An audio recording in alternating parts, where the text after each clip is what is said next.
अस्सलाम वालेकुम। जैसे आप लोगों ने आज इंडिया और बांग्लादेश का मैच का आखिरी ओवर देखा है, उसमें क्या हुआ मैं आपको तफसील से बता रहा हूँ। आखिर 2 गेंदों पे 12 रन चाहिए थे। रोहित शर्मा ने छक्का दे मारा और आखिरी बॉल पे छक्का नहीं मार सके और इंडिया टीम बुरी तरह से हार गई है। इस वीडियो में आगे देखेंगे वो किस तरह शॉट खेल के हार जाते हैं। और आज बांग्लादेश की सिचुएशन बिल्कुल हारने वाली थी, लेकिन मेहदी हसन ने 100 मारकर बांग्लादेश को ये मैच उसके नाम करवा दिया। याद रहे कि इंडिया वर्ल्ड कप के बाद ये दूसरा सीरीज़ है और पहले न्यूजीलैंड से भी हार चुकी है।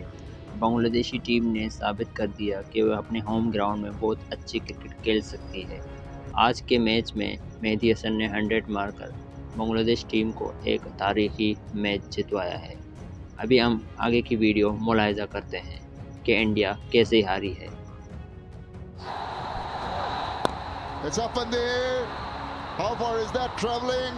Far enough. Need 6. 4 won't do. 6 will win it. Up.